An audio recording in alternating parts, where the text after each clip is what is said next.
Merci d'être présent là dès ce matin pour notre première séquence de webinaire sur le décret tertiaire, sur Opéra, sur la rénovation des bâtiments publics sur lequel on espère qu'on va pouvoir échanger et que vous allez pouvoir y voir plus clair sur tous ces sujets.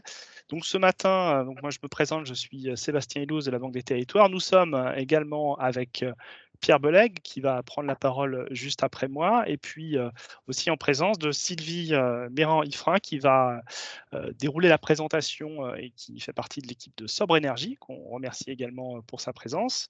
Voilà, donc bienvenue à tout le monde. J'espère que vous êtes bien installés pour cette heure d'échange, que vous avez pris votre café ou sinon vous êtes en train de le prendre ou votre thé. Donc, je suis très heureux d'introduire ce webinaire, premier webinaire des 3 webinaires qu'on va vous proposer sur les 3 semaines à venir. Un format relativement court, 1 heure à chaque fois. N'hésitez pas à poser vos questions, hein, notamment sur la possibilité d'écrire sur le chat avec la petite bulle que vous avez. On essaiera d'y répondre en fin de chaque chapitre. Et puis, pour les questions un peu plus précises ou sur lesquelles on n'aurait pas eu le temps de répondre, on vous apportera des réponses par la suite par écrit. Alors, ces 3 séquences vont s'organiser de la manière suivante. Sylvie, si tu veux bien passer Oui. à la slide suivante, je te remercie. Donc, on va avoir... Alors la slide là pour l'instant ne passe pas. Voilà, merci, très bien. On va avoir tout d'abord une première séquence, celle d'aujourd'hui, qui va être une séquence assez généraliste sur laquelle on va vous présenter les enjeux de la réglementation de la rénovation du patrimoine des collectivités. Donc on pourra aborder les fondamentaux rapidement du décret tertiaire, comment fonctionne Opéra très rapidement. Donc c'est une séquence d'1 heure, hein. On essaye d'être relativement concis. Il y aura 3 parties. La semaine prochaine, on va être sur une partie des fondamentaux du décret tertiaire, des leviers pour être en conformité, et on va pouvoir notamment voir toutes les questions d'éligibilité. Je vois que la salle se remplit encore, c'est très bien, on va faire rentrer tout le monde. Et puis un troisième webinaire sur la troisième semaine qui sera consacré cette fois-ci à la plateforme Opéra, la plateforme de déclaration et de suivi des consommations énergétiques des bâtiments qui sont assujettis ou pas d'ailleurs au décret tertiaire. Voilà, donc tout ça se fait très bien, merci, dans le cadre du programme Action Cœur de Ville et plus spécifiquement du volet Mid-École de la Banque des Territoires, bon, sur lequel on va retrouver nos 3 leviers, hein, notre triptyque, effectivement, conseiller sur lequel on vous propose des outils digitaux, notamment pour pouvoir pré-diagnostiquer vos bâtiments, des financements d'études d'ingénierie, éventuellement des prises en charge d'appui méthodologique, bien évidemment des produits spécifiques liés au financement de la rénovation des bâtiments publics, à la fois des prêts, à la fois des dispositifs Intracting. Et puis, pour vous accompagner à opérer l'efficacité énergétique de vos bâtiments, des plateformes nationales de suivi et de pilotage des consommations énergétiques. On aura l'occasion d'y revenir un peu plus tard, cette partie-là étant encore en préparation. Voilà, et donc je laisse maintenant Pierre poursuivre le lancement de cette première séquence. Alors, donc, avant de laisser la parole à la société Sobre, donc, qui va évoquer les sujets donc, de mise en œuvre du décret tertiaire et de la question de la gestion des données dans la gestion patrimoniale des collectivités. Vous êtes peut-être d'ores et déjà accompagné par les directions régionales de la Banque des Territoires dans ce que l'on appelle le plan Mille-Écoles, donc notre capacité à vous accompagner dans le parcours de rénovation des patrimoines, du patrimoine scolaire et éducatif de vos collectivités. Je profite donc de cette occasion pour rappeler que cette offre est exclusivement dédiée aux villes bénéficiaires du programme Action Cœur de Ville, pour lesquelles on identifie les bâtiments éligibles suivants, donc toutes les écoles primaires, maternelles et crèches, et comme bâtiments complémentaires, des bâtiments éducatifs qui accueillent de manière majoritaire des bâtiments, des équipements scolaires. Donc, l'idée, si tu peux passer à la slide suivante, Sylvie, vous avez peut-être eu l'occasion de prendre connaissance de nos modalités d'accompagnement. Comme l'expliquait Sébastien, nous sommes présents sur l'ensemble de la chaîne du parcours de rénovation. Et l'idée, c'est de pouvoir vous accompagner, peu importe l'état d'avancement de la collectivité dans son parcours de rénovation, c'est de pouvoir déjà permettre de répondre à un certain nombre de questions. D'abord, de savoir et de connaître l'état énergétique de votre patrimoine. Et pour cela, donc, nous sommes en capacité de proposer des outils digitaux qui permettent de faire des pré-diagnostics et qui donnent dans les grandes masses la performance énergétique des bâtiments. Si vous posez des questions sur la priorité ou la priorisation des rénovations, nous avons des missions en conseil en orientation énergétique ou des schémas directeurs énergétiques que nous prenons en charge à 100% en mobilisant des prestataires et des experts issus de notre accord cadre pour vous accompagner dans ces étapes-là.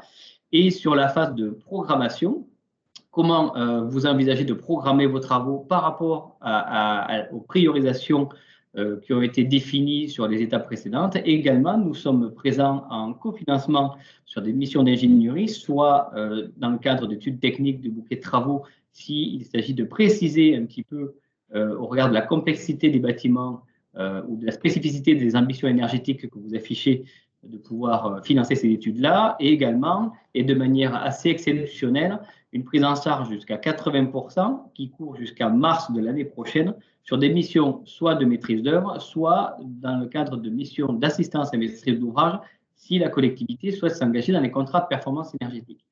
Puis, comme l'expliquait Sébastien tout à l'heure, donc toute une gamme de prêts, de financement, de court à moyen long terme pour financer les travaux et également un dispositif spécifique d'avance remboursable qui s'appelle le dispositif ITRACTI, qui vous permet justement de financer sur des temps de retour court à moyen le financement d'actions de performance énergétique. Et enfin, et ça on l'évoquera un petit peu plus tard tout à l'heure, notre capacité à proposer également un outil de pilotage et de suivi de la consommation énergétique pour tout bâtiment qui aurait fait l'objet d'un financement via ce dispositif Intractive. Voilà, donc je ne rentre pas plus en détail sur cette offre-là. Elle a été adressée à chacun des chefs de projet Action Cœur de Ville et même au-delà par les directions régionales de la Banque des Territoires. Donc, juste pour rappeler notre capacité à être présent pour rénover le patrimoine scolaire et éducatif. Et donc, je vais laisser la parole donc, à Sylvie Méran-Ifra de la Société Sobre, qui va rentrer donc, dans le vif du sujet qui nous intéresse aujourd'hui, donc la mise en application du décret tertiaire. Merci Pierre. Eh bien, écoutez, c'est une très belle introduction. En effet, on a absolument besoin et les territoires ont besoin de toute cette aide puisque le décret tertiaire qui s'annonce... alors, j'ai un petit problème de passage de... Oui, j'arrive. Ah. C'est enrayé. Oui. Petit souci technique, aléa du direct. Ah, voilà. Donc, là, je reprends mes esprits. Donc, effectivement, le décret tertiaire s'annonce important, long, puisqu'il va s'étendre sur 30 ans, avec des phases définies. Et on doit, enfin, vous devez être au rendez-vous en 2030, 2040, 2050. Très rapidement, je me présente, Sylvie Méran-Ifra. Je suis directrice de l'engagement chez Sobre Énergie, qui est une des filiales de la Banque des Territoires et du groupe La Poste. Nous avons été créés pour aider les collectivités locales à réduire les économies d'énergie, à réduire les empreintes carbone et faire des économies d'énergie. Et donc, ça s'inscrit complètement dans les objectifs du décret tertiaire. Ce matin, nous allons l'étape 1 de ce parcours de 3 webinaires sur le décret tertiaire. Nous allons en fait parcourir rapidement le décret tertiaire et les fondamentaux du décret tertiaire. Comme l'a évoqué Sébastien en introduction, dans un deuxième temps, la semaine prochaine, on ira plus en profondeur sur le décret tertiaire. Et puis la semaine d'après, le 23 novembre, nous évoquerons particulièrement Opérat. Pour cette première étape que nous partageons, nous allons évoquer comment le décret tertiaire est le fer de lance de la transition énergétique et comment il s'inscrit dans cette politique nationale de transition énergétique. Quels sont ses fondamentaux et quelles sont ses actualités pour que vous mettiez à vos agendas toutes les étapes prévues et tous les rendez-vous prévus autour de ce décret tertiaire. Quelle stratégie mettre en place quelle première stratégie mettre en place.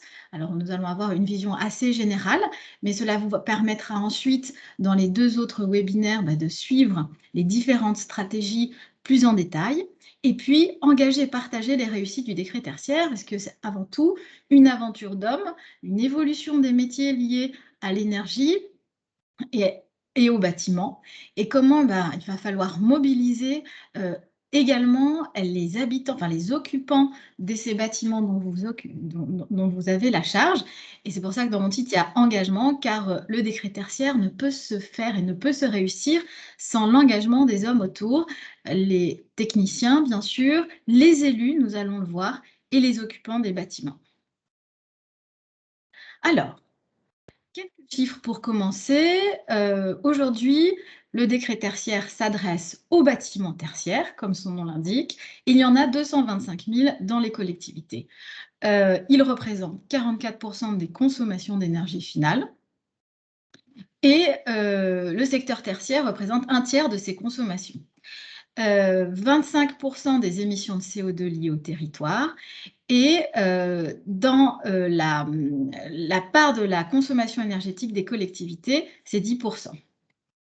On le sait, vous l'avez vu, les prix de l'énergie ont augmenté depuis 10 ans, plus 67% sur le gaz, plus 25% sur l'électricité depuis 10 ans, ce qui représente 44 € par an et par habitant. Et ça représente en général une facture de 2,61 milliards d'euros. Donc au-delà de la responsabilité environnementale qui est importante, et les territoires ont un devoir d'exemplarité, vous avez d'un autre côté la facture énergétique qui s'alourdit. Et donc l'importance de maîtriser ces consommations énergétiques qui va avec. Les leviers de cette transition énergétique, donc on a évoqué la réduction de l'empreinte environnementale du patrimoine, mais aussi l'exemplarité du territoire, puisque le territoire va être exemplaire vis-à-vis aussi des acteurs économiques, comme les entreprises qui sont elles aussi embarquées dans le décret tertiaire. Il va y avoir un levier sur l'emploi, puisque le décret tertiaire implique de l'exploitation plus fine et des rénovations plus lourdes, et donc, donc plus de personnes à l'ouvrage sur les réglages et la rénovation des bâtiments, la modernisation des structures, le confort, puisque en rendant les structures plus isolées thermiquement, par exemple, bien, il y a un confort qui est d'autant plus important. Valoriser et sauvegarder le patrimoine architectural, puisqu'on va le voir, les bâtiments historiques, de manière spécifique, sont aussi intégrés au décret tertiaire. Et puis, une amélioration globale du bâtiment, parce qu'effectivement, quand on va suivre les consommations énergétiques, quand on va vouloir les diminuer en ne touchant pas le confort des occupants, il va falloir imaginer d'autres solutions d'isolation, de chauffage, de ventilation et de climatisation. Sans parler qu'effectivement, dans ce programme 1000 écoles, le confort des occupants, c'est aussi le confort des élèves pour les écoles. Et donc, c'est un enjeu dans la réussite scolaire et la santé des occupants des bâtiments que sont les élèves. Donc, les enjeux, on l'a vu, être conforme aux contraintes réglementaires du décret tertiaire, savoir mener le décret sur une longue période, puisqu'il s'étend sur 30 ans, et être conforme pendant ces 30 ans, optimiser son plan d'investissement immobilier, impacter sa note, on va le voir, vous le savez sans doute, quand vous rentrerez vos consommations énergétiques et que celles-ci diminueront, vous aurez une note. On le verra notamment dans le cadre de Opérate. Limiter les risques liés à la fourniture d'énergie, notamment face à l'augmentation de la facture énergétique, et bien sûr l'exemplarité du territoire, et je le répète, c'est un élément très important. Mobiliser autour d'un projet fédérateur. Comme je l'ai dit en introduction, derrière le décret tertiaire, c'est des hommes. Ce n'est pas seulement des techniciens, c'est aussi des occupants de bâtiments, c'est aussi les élus et c'est aussi les administratifs. réduire ses émissions à gaz de effet de serre et mesurer, diminuer son empreinte carbone. Ça, c'est vraiment fondamental dans le décret tertiaire. Comme on l'a vu, le décret tertiaire, c'est aussi son autre nom et son nom plus scientifique, c'est le dispositif éco-énergie tertiaire. L'objectif de ce dispositif, c'est la rénovation du parc tertiaire en France. Ce sont des nouvelles obligations pour les bâtiments de plus de 1000 m². Donc, pour être en accord avec ce décret tertiaire, ce dispositif éco-énergie tertiaire, vous avez 3 missions. Suivre de façon annuelle les consommations et les transmettre sur une plateforme qui s'appelle Opérat, gérée par l'ADEME. Vous devez réaliser un diagnostic par des audits énergétiques. Ils établiront une feuille de route pour effectuer les travaux nécessaires à la diminution de ces consommations et effectuer les travaux, donc imaginés grâce aux audits énergétiques, sur le bâti et sur les équipements. Donc, effectuer des travaux, c'est aussi suivre les travaux, c'est aussi mesurer après travaux si les résultats sont en rendez-vous. Ce décret tertiaire donc, a pour objectif la rénovation du patrimoine. C'est le bras armé de la stratégie nationale bas carbone d'un point de vue politique. Il est entré en vigueur le 1er octobre 2019. Vous le savez, c'est un enfant de la loi Elan de 2018. Il concerne exclusivement les bâtiments à usage tertiaire dont la superficie est supérieure à 1000 m². On parle déjà dans les couloirs que cette superficie pourrait baisser. On n'a pas encore de confirmation, mais c'est une rumeur. Donc au départ, on commence par 1000 m². Sont assujettis les propriétaires, bien sûr, mais aussi les locataires. Alors, dans les territoires, c'est moins le cas. En général, en tant que propriétaire, vous êtes également occupant des bâtiments. Dans le secteur privé, les locataires, dans le secteur privé, la situation de location est plus fréquente, mais dans le public, si vous avez des locataires, ils sont autant assujettis, pour peu qu'ils occupent 1000 m², ils sont autant assujettis que les propriétaires au décret tertiaire. Il faudra organiser avec ces locataires une gestion, notamment pour la communication des données énergétiques de ces locataires. C'est un point qu'on abordera de manière spécifique dans le webinaire du 23 novembre consacré à Opérat, puisqu'il va falloir embarquer aussi les locataires dans cette problématique de décret tertiaire. L'objectif, vous le connaissez, il est soit en pourcentage, alors le plus connu, c'est effectivement en pourcentage, vous avez 40% en 2030, je ne sais pas si... 40% en 2030, 50% en 2040 et 60% en 2050. Ça, c'est en général pour les bâtiments avant 75. Et pour les bâtiments plutôt neufs, on va travailler une valeur absolue, c'est-à-dire que le bâtiment doit atteindre une valeur absolue. Et c'est tout l'objet d'un décret qui s'appelle le décret valeur absolue, qui va définir quelle valeur absolue atteindre en fonction des types de bâtiments. Et ça, on le verra plus particulièrement la semaine prochaine, quand on parlera du décret tertiaire dans ses détails. Les assujettis, c'est-à-dire, finalement, on dit bâtiment tertiaire de plus de 1000 m², ok, mais de quoi il s'agit? Bien sûr des écoles, mais ça peut être aussi sur une même unité foncière, une école de 700 m² et une cantine de 400 m², des salles polyvalentes, des bâtiments de bureaux, ou des bâtiments ou des parties de bâtiments hébergeant des activités tertiaires. Et vous avez aussi des monuments historiques. Bien sûr, ils seront gérés de manière spécifique parce on va parler de modulation des objectifs en fonction du type des bâtiments. Ça aussi, on en parlera la semaine prochaine. Là, effectivement, ce premier webinaire est vraiment pour vous donner les grands axes du décret tertiaire.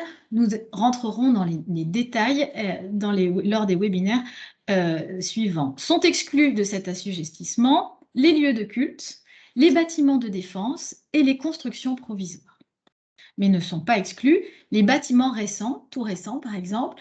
Et ce bâtiment récent, eh bien, on appliquera la règle de la valeur absolue évoquée précédemment. Alors, quelque chose d'assez... Je reviens à la façon de mesurer les obligations de résultat et cette fameuse règle de la consommation relative en pourcentage et la consommation absolue en valeur absolue. Il faut bien comprendre qu'on va déterminer une consommation de référence. Et j'ai mis les mots scientifiques pour que si vous les rencontriez, eh bien, ils vous soient familiers. Ce qu'on appelle la CREF sont les consommations énergétiques de référence à partir d'une année de référence. En effet, par rapport à votre patrimoine, vous allez prendre une année comprise entre 2010 et 2019. Et cette année va permettre de calculer les fameux 40, 50, 60. Vous avez la possibilité de prendre cette année de référence pour l'ensemble du parc, soit bâtiment par bâtiment. À vous de choisir votre stratégie de décret tertiaire. Donc, vous allez prendre cette année de référence et ensuite, vous allez établir la valeur, la consommation énergétique relative, c'est-à-dire la CRELAT, donc consommation relative, qui va être effectivement votre rendez-vous des 40%, 50% et 60%. Donc, pour résumer, vous avez une année de référence qui est la CREF, et ensuite, par rapport à cette CREF, vous allez associer les 30%, les 40% en 2030, et ça va vous donner une valeur, les 50% en 2040 et les 60% en 2050. Ça, c'est une façon de calculer et en général, ce sont des calculs pour des bâtiments plutôt anciens, plutôt énergivores, parce qu'il y a effectivement un potentiel d'économie. Après, vous allez me dire, moi, j'ai un bâtiment assez neuf, des années 2000, il n'est pas si énergivore que ça, je ne vais jamais atteindre les 40% parce qu'il est déjà assez performant. Eh bien, pour ce genre de bâtiment-là, il y a ce qu'on appelle la consommation absolue. Alors, ça s'appelle la CAPS. Voilà, je vous ai mis les termes pour qu'ils vous soient complètement familiers. Cette consommation énergétique maximale va être calculée par rapport à ce qu'on appelle la CVC, c'est-à-dire la consommation, les consommations thermiques et de ventilation, et l'use, c'est la consommation d'usage. En effet, dans ces tableaux de consommation absolue, c'est-à-dire qu'on va déterminer, quand vous allez rentrer toutes vos conditions dans ce qu'on appelle opérate, on va vous déterminer une consommation cible. Elle va tenir compte de l'usage de votre bâtiment. Bien sûr, on ne peut pas attendre une consommation maximale identique quand un bâtiment fait les 3-8 ou quand un bâtiment ne fait que 10 heures d'occupation. Donc, vous allez rentrer l'usage de ce bâtiment ainsi que toutes les consommations de ce bâtiment et ça va vous donner une consommation absolue. Mais ça aussi, on retravaille, on reverra avec des experts de Opérate, je crois le 23 novembre, comment vous allez pouvoir remplir ces conditions de CVC et d'usage pour avoir votre consommation absolue. Alors, quelques dates.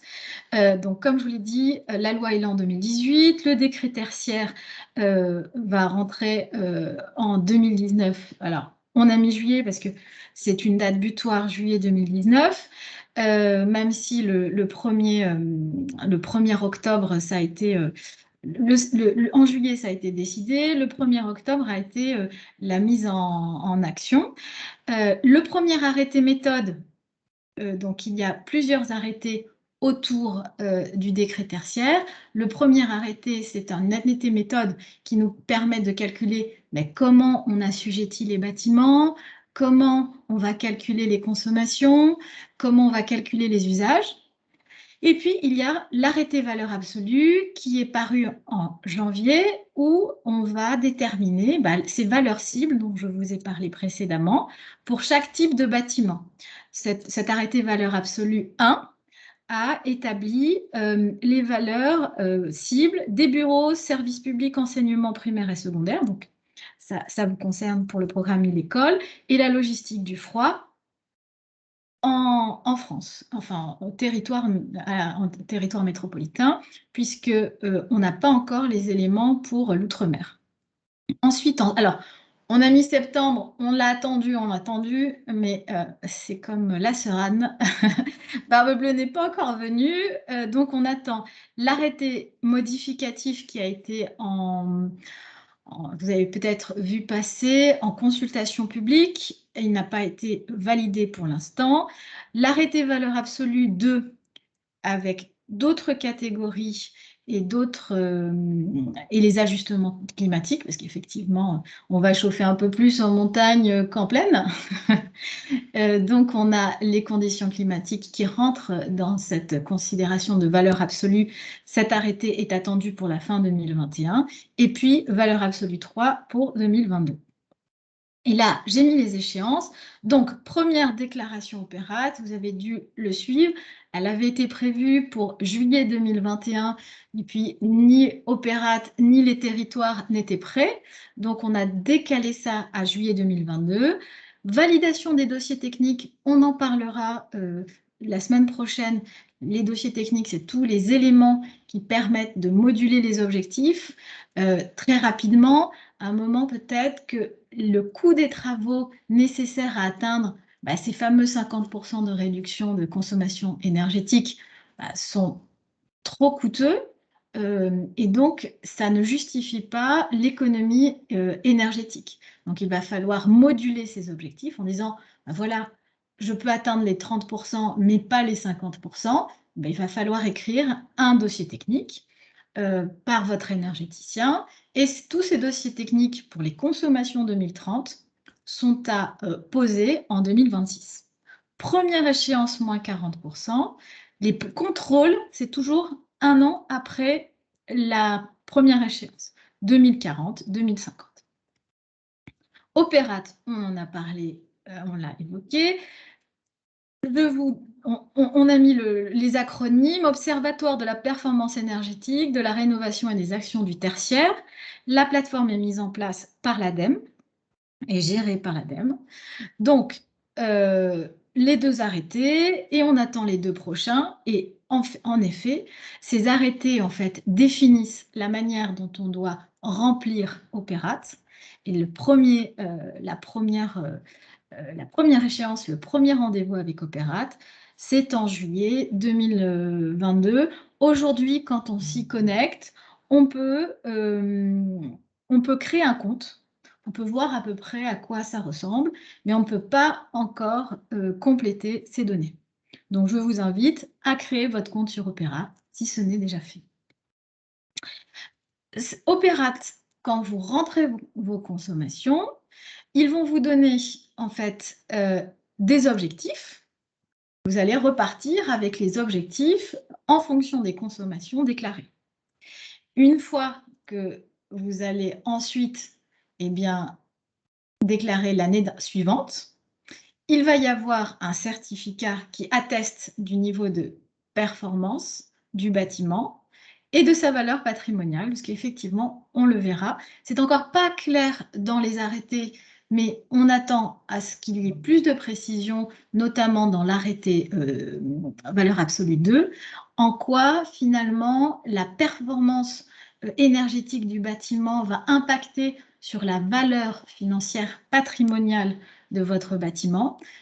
On n'a pas encore les relations, mais c'est quelque chose qui va se déterminer, se formaliser dans les prochains mois. Vous allez avoir une note en fonction des actions que vous allez mettre en place et des objectifs, des résultats qui en découlent. Et cette note-là, il va falloir la communiquer, la partager, l'afficher. Et ces notes-là sont, vous voyez excusez-moi, les différents dessins des feuilles, donc de la noire aux 3 feuilles vertes.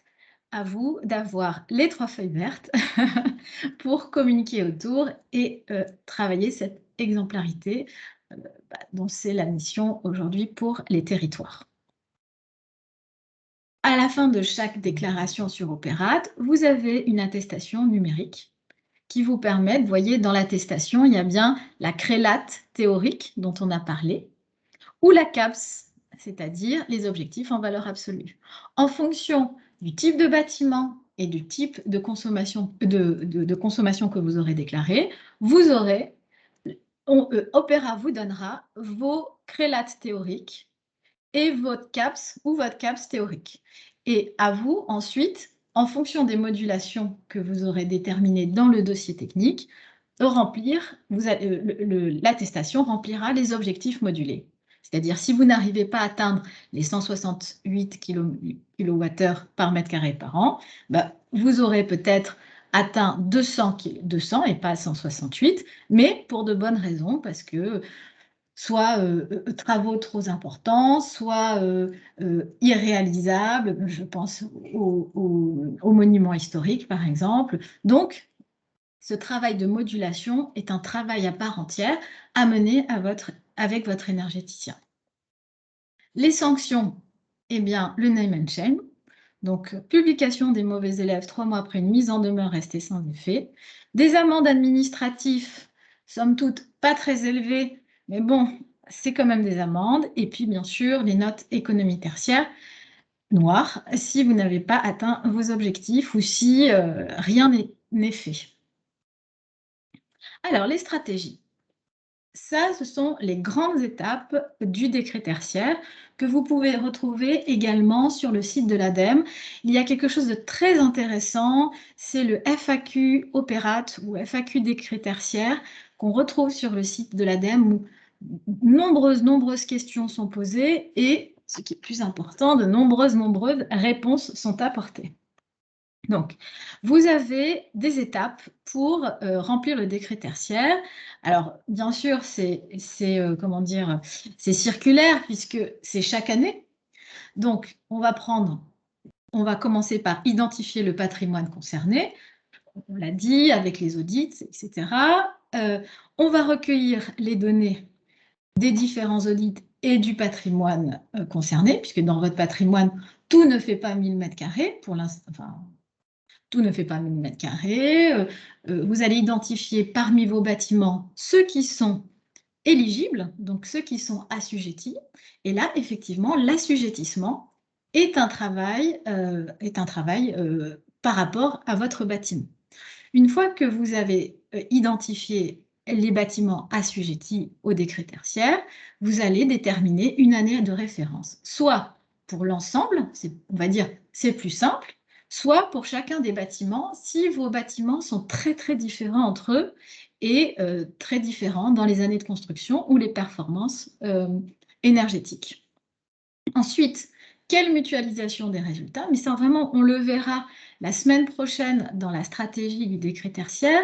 La mutualisation des résultats, c'est que, effectivement, si vous réalisez une économie d'énergie forte sur un bâtiment, c'est-à-dire vous avez dépassé l'objectif pour un bâtiment, eh bien, le dépassement de ces objectifs peut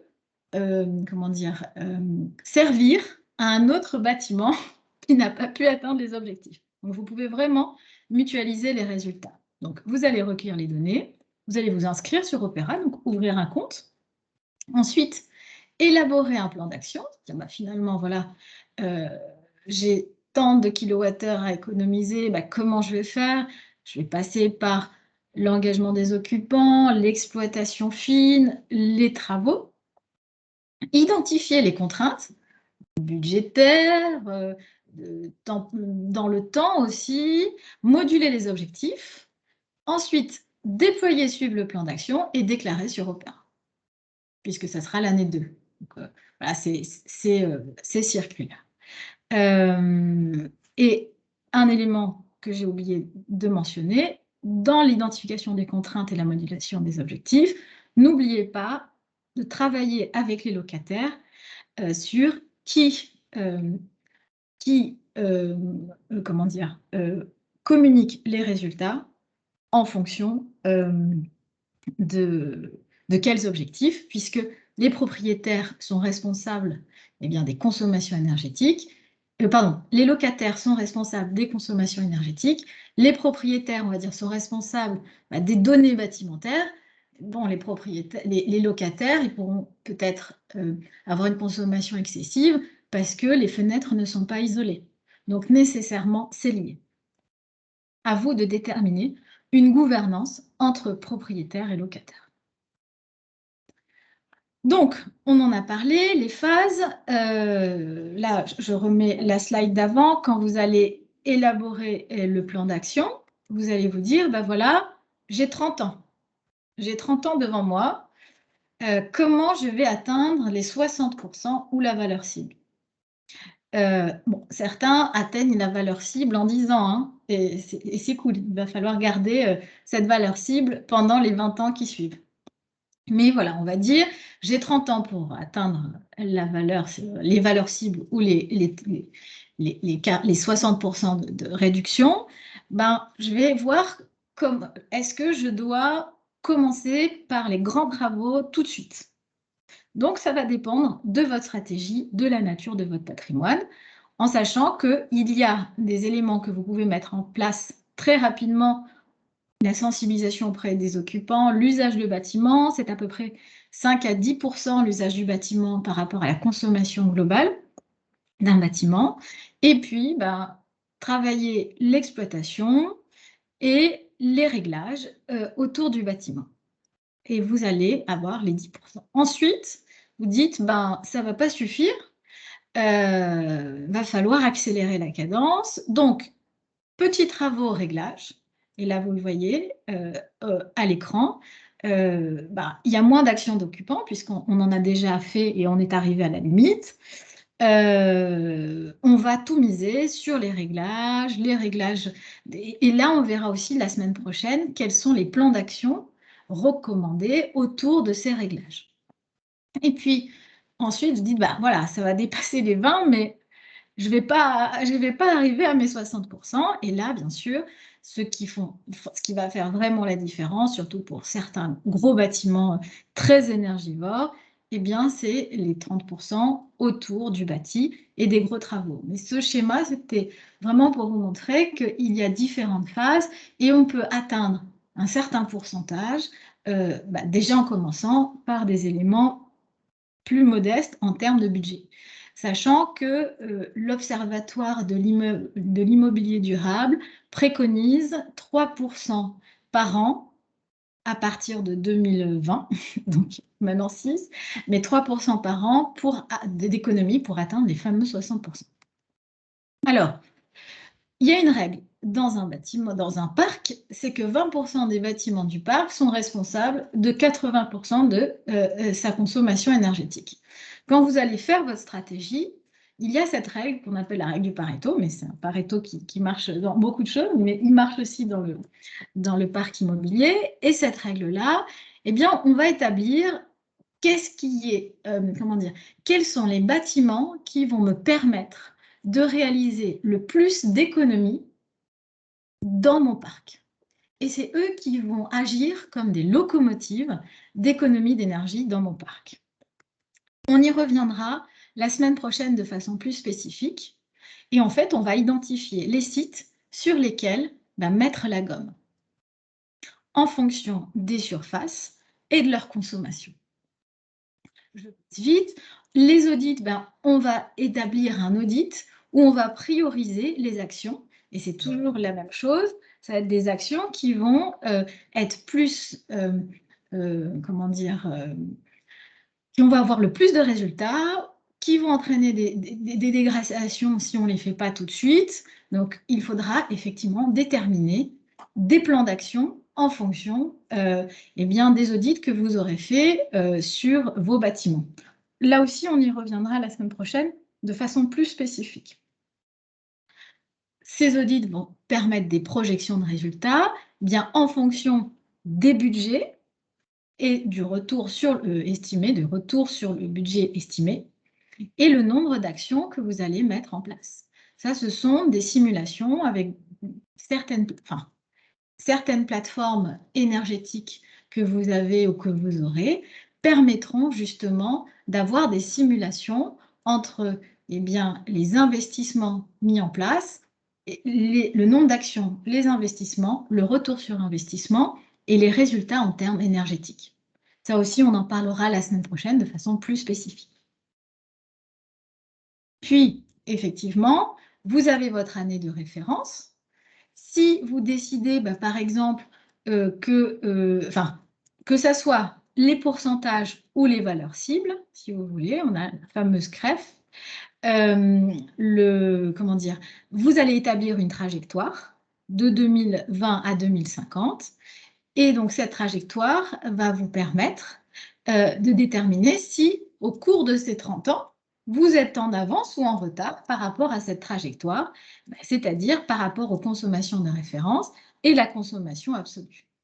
Sachant que, bon, là, on a mis en 2050, il y aura 0 consommation. On va dire que c'est une fiction. Mais voilà, la valeur absolue, c'était effectivement 117. Et il faut pouvoir atteindre cette valeur cible en 2030 pour ce bâtiment-là. Et de façon plus large, comment on peut passer de ce schéma directeur énergétique, c'est-à-dire qu'on va effectivement travailler ce plan d'action, cet audit énergétique, ce plan d'action, ce plan de rénovation énergétique, ce n'est pas que pour le décret tertiaire. Bien sûr, le décret tertiaire va être un moteur puissant, mais c'est aussi pour réfléchir aussi sur son patrimoine immobilier et de montrer finalement qu'on va pouvoir travailler ses consommations énergétiques, la rénovation énergétique et la valorisation de son patrimoine. Cette slide sera expliquée la semaine prochaine de façon plus spécifique, mais c'est vraiment de prendre le décret tertiaire comme moteur de rénovation immobilière, patrimoniale, au-delà de l'énergétique qu'elle demande. Très rapidement, sur les 3 minutes qui me restent avant vos questions, les leviers, motivation, mobilisation et engagement. Motivation, parce qu'il va falloir motiver les troupes, aussi bien les troupes techniques que les occupants. Les mobiliser, trouver des façons de les rassembler, d'organiser et de déployer les actions. Et puis d'engager l'ensemble des parties prenantes pour s'inscrire dans ces 30 ans, qui est une sacrée pérennité. Très rapidement, c'est un projet collectif, je le répète, qui engage bien sûr le patrimoine, puisque ça va être vraiment les maîtres d'œuvre, mais aussi tout ce qui va concerner l'énergie, la RSE et la com.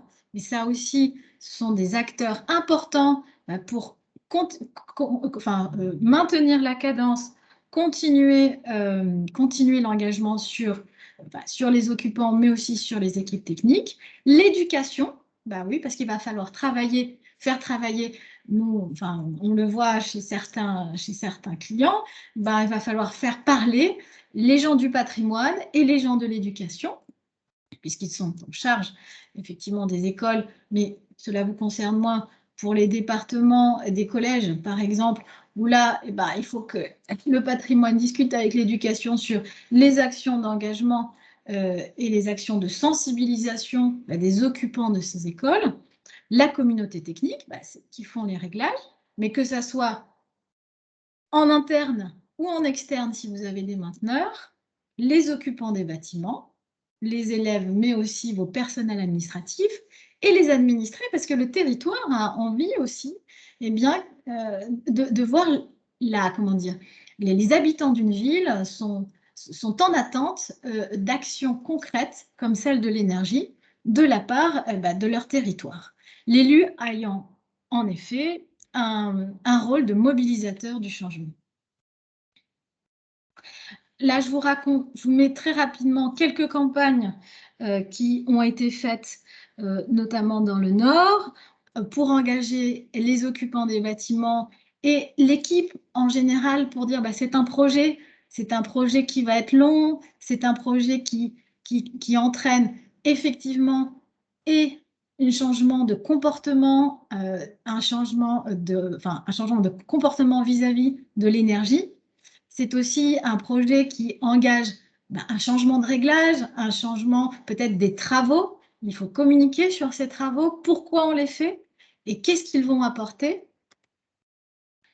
Je vous ai mis également une campagne pour le groupe La Poste sur un très grand nombre de bâtiments et un grand nombre de collaborateurs, l'importance de la coordination entre les différents services, et là pour les territoires, patrimoine, RSE, com et éducation quand il s'agit des bâtiments éducatifs, où il va falloir vraiment organiser, coordonner, expliquer, mobiliser encore les gens autour de ce projet et le faire pas pendant 15 jours ou 2 mois, ça c'est trop facile, mais le faire sur une durée longue. Une durée longue, et là, c'est un travail à part entière.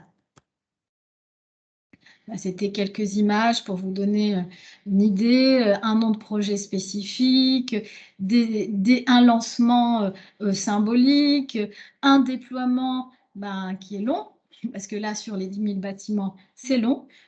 Chacun, vous avez un certain nombre de bâtiments, un certain nombre d'écoles. Il va falloir travailler des phases. Alors, je ne pense pas que ça soit 10 000, mais même 50 bâtiments, 20 bâtiments. Quelquefois, les bâtiments sont très différents. Vous avez des écoles, vous avez des administrations. Une maternelle ne tourne pas comme un immeuble de bureau. Donc, il va falloir travailler l'engagement de ces bâtiments de manière nécessairement différente. Je pense, très rapidement la conclusion, de l'importance de la supervision de la gestion et de la consolidation des données. Ça, on verra ça dans le webinaire du 23, ce travail sur la donnée, l'importance de ce travail-là. Conjuguer les enjeux du bilan énergétique et le mandat de l'élu ou de l'administratif. C'est des stratégies qui conjuguent le court terme et le long terme. Et puis la valeur d'exemple, c'est très important, du territoire sur les autres acteurs, notamment privés. Voilà, écoutez, on est parti. J'écoute vos questions, ainsi que Sébastien et Pierre. Nous sommes à votre écoute.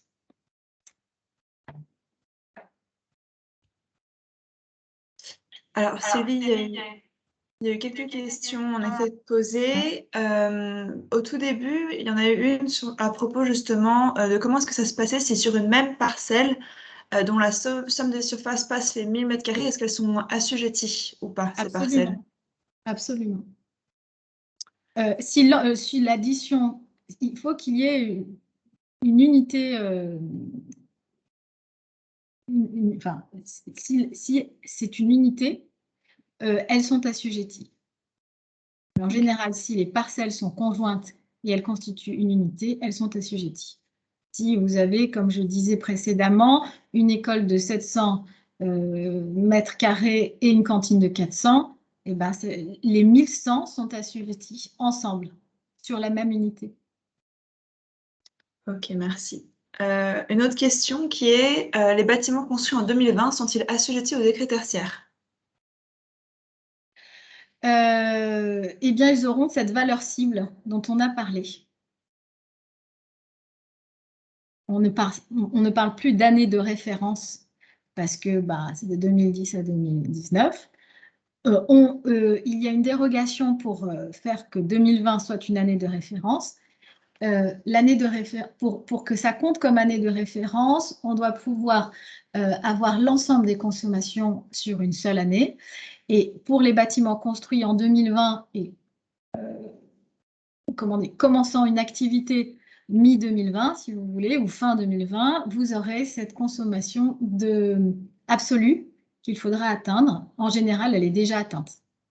Mais c'est assujetti, il faudra déclarer la consommation finale, absolue. Merci beaucoup. Je ne sais pas si tu auras la réponse à celle-ci, mais quelle est l'échéance pour la parution des valeurs absolues pour les DOM-TOM? Est-ce qu'on a une idée?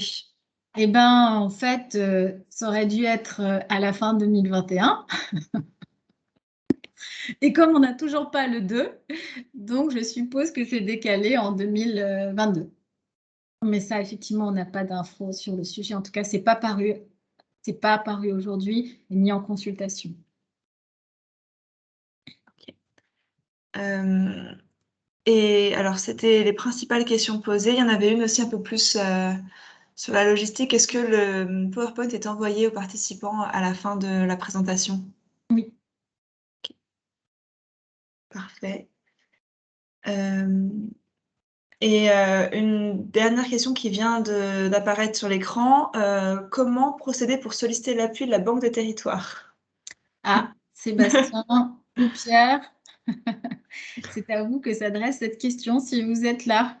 Je ne vois personne à l'écran, c'est pour ça que je... Oui, je vais prendre la question. C'est très simple.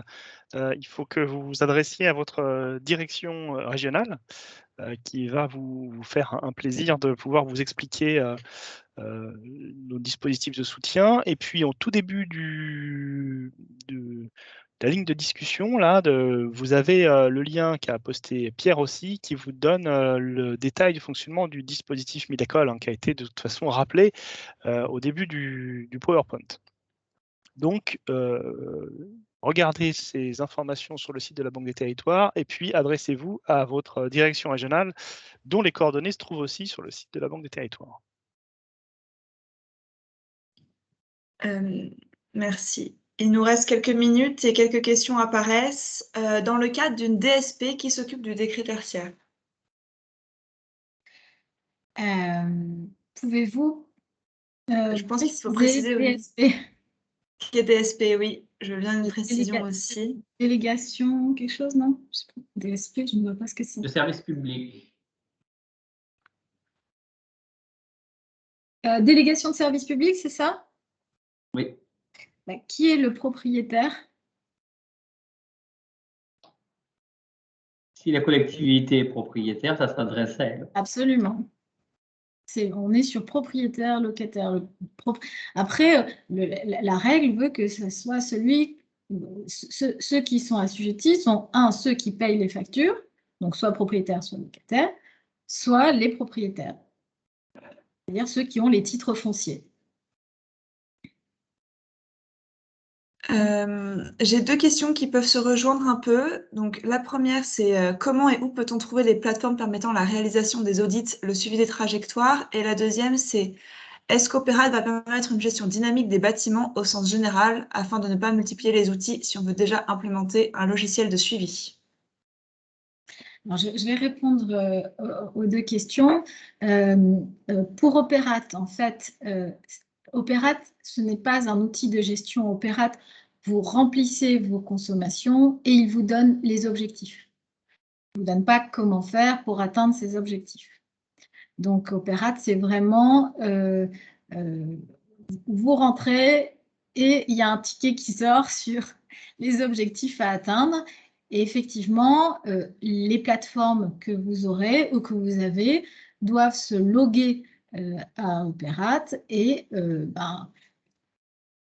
des consommations présentes sur votre plateforme, il y aura sûrement, obligatoirement, parce que sûrement, ce n'est pas assez fort, sur cette plateforme, il y aura un moyen de téléverser de la plateforme à Opérat les consommations énergétiques réelles. Et ensuite, Opérat enverra l'information des objectifs atteints, non atteints et des objectifs à atteindre. Ça, de toute façon, Opérat n'est pas un outil de gestion. Il est un outil de trajectoire. Ensuite, la plateforme ou les documents Excel dont vous disposez vont vous permettre, et les audits, et tous ces outils-là vont vous permettre de voir comment vous pouvez atteindre les résultats. Déjà, en rentrant les consommations énergétiques, et ensuite, de déterminer des stratégies par rapport à ces mesures.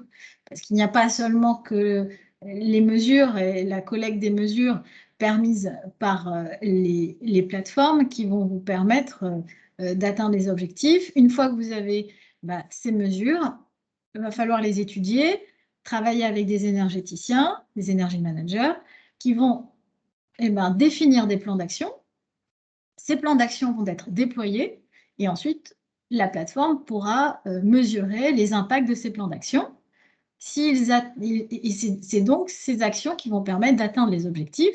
Et puis, une fois que vous aurez atteint, vous aurez mis en place les plans d'action et mesuré l'impact des plans d'action, vous remplissez sur Opérat.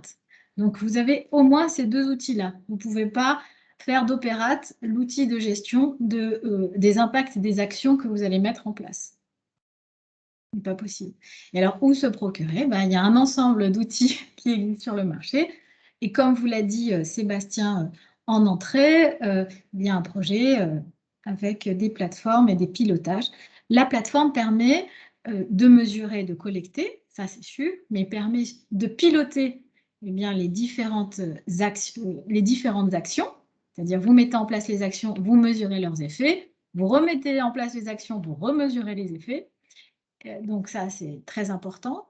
Et puis, la plateforme vous permet aussi de valider l'exactitude des données. En effet, vous avez plusieurs sources de données de consommation énergétique. Ça, on le verra dans le webinaire 3. Les factures, les index, les comptages. Et quelquefois, ces consommations ne correspondent pas. Et quand il n'y a pas de correspondance, quand il y a des décalages de correspondance, c'est qu'il y a une erreur quelque part. Et c'est vrai que la plateforme qui vous permet en fait de synthétiser l'ensemble de ces consommations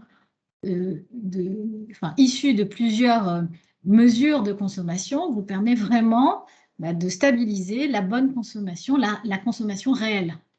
Et comme le décret tertiaire et Opérate se fondent sur une consommation réelle, si vous rentrez des consommations erronées, ça va vous poursuivre pendant 30 ans. Alors, vous avez le droit à l'erreur sur Opérate, mais pas trop d'erreurs et pas de façon trop fréquente. Mais la base de la gestion d'Opérate et du décret tertiaire plus général, c'est d'avoir des consommations vérifiées justes. La seule facture, c'est un risque d'erreur des consommations réelles.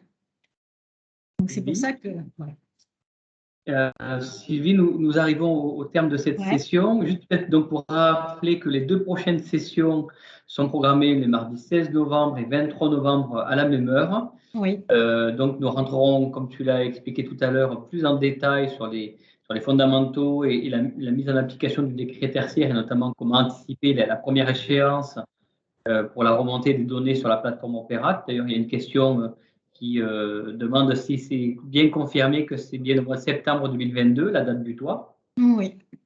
Et donc, du coup, voilà. Et donc, du jusqu'à coup, nouvel ordre, jusqu'à nouvel ordre. Ouais, jusqu'à nouvel ordre, tout à fait. Et du coup, un mail vous sera adressé dans lequel vous retrouverez le support qui a été projeté et également les liens d'inscription pour les 2 prochains webinaires. Ouais. Sachant qu'effectivement, la semaine prochaine, on parlera de ces fameuses stratégies de stratégie de pilotage des consommations énergétiques et des plans d'action pour les faire baisser. Et la semaine d'après, vraiment de manière très détaillée sur la gestion des données, comment consolider les données, et comment bien les déclarer sur Opérate. Donc c'est pour 1 heure, c'est plusieurs heures de gagner. Très bien, mais c'est sur ces mots qu'on va se quitter en vous remerciant pour votre attention, pour votre participation. Vous avez été très nombreux à poser des questions aussi, et donc on comprend qu'il y a l'intérêt. On va donc continuer la semaine prochaine et encore la suivante pour rentrer un petit peu plus dans le détail et vous permettre de mieux appréhender et de mieux préparer la rénovation de vos bâtiments. Et s'il y avait des questions qui vous venaient à l'esprit entre cette semaine, je vais vous mettre mon mail. Ça, c'était les dates. Vous pouvez vraiment nous les adresser à moi ou à Sébastien ou à Pierre directement. Et on sera ravis d'y répondre. Très bien, merci à tout le monde. Donc à très bientôt la semaine prochaine. Au revoir. Bonne journée, Merci au revoir. beaucoup. Au revoir. Au revoir.